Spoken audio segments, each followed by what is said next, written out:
In this video, we're going to talk about Pascal's triangle, which is useful for any binomial raised to an exponent. So first, it's named after a French mathematician named Blaise Pascal, but as with most things in history, it was named after someone who actually had no business having it named after them. It had been around for hundreds of years before Blaise Pascal started using it. It was found by a Persian mathematician named Al-Khawarizmi, so it should be the Al-Khawarizmi triangle, but it's called the Pascal triangle. So I've got it started here for us. What we do is we start with a 1, and then going on these outside pieces diagonally is always going to be a 1.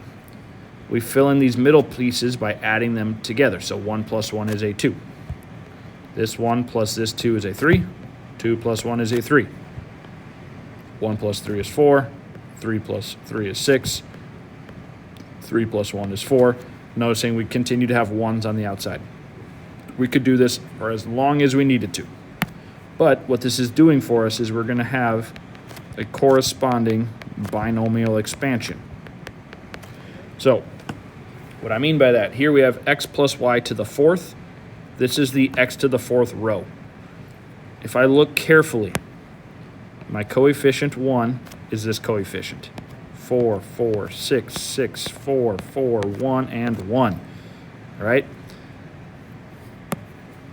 This set of exponents, like it says in the little bullet below, always adds up to 4.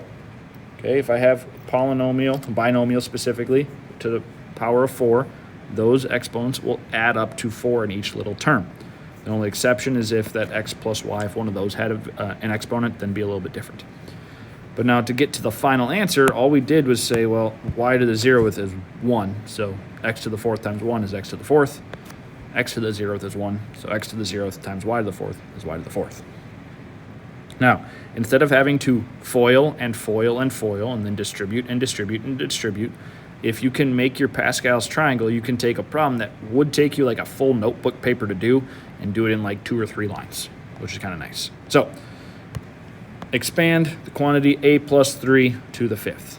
I'm going to come up here, look at my triangle, and say I need to go 1 extra row to get to the 5th.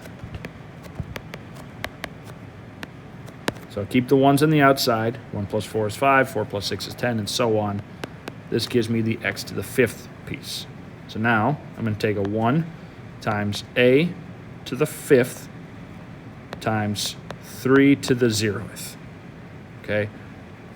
Just following the same pattern up here. The 3 to the 0th isn't necessary to write.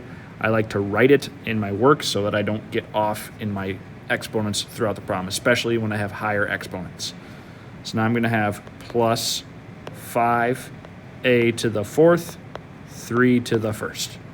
4 and 1 add up to 5. Plus 10a cubed, 3 squared. Plus 10a squared, 3 cubed. Plus 5a to the 1st, 3 to the 4th. Plus 1, a to the 0th, 3 to the 5th. Okay? That's my work, essentially. Now I've got to simplify. 1a to the 5th times 3 to the 0th. Well, 3 to the 0th is just 1, so that's a to the 5th.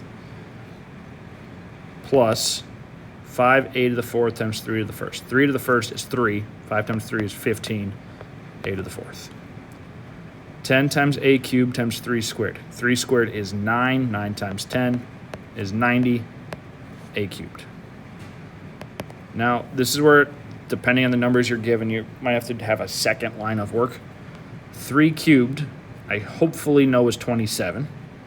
27 times 10 is 270. There's an a squared.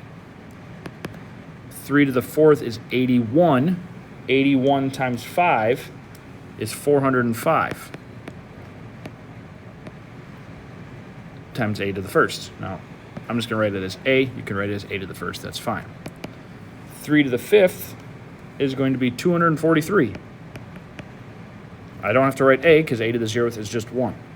This is my fully simplified polynomial without having to distribute 37 different times. It's an exaggeration, but you get the idea.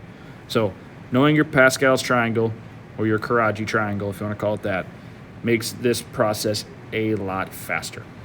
Have a great day, everybody.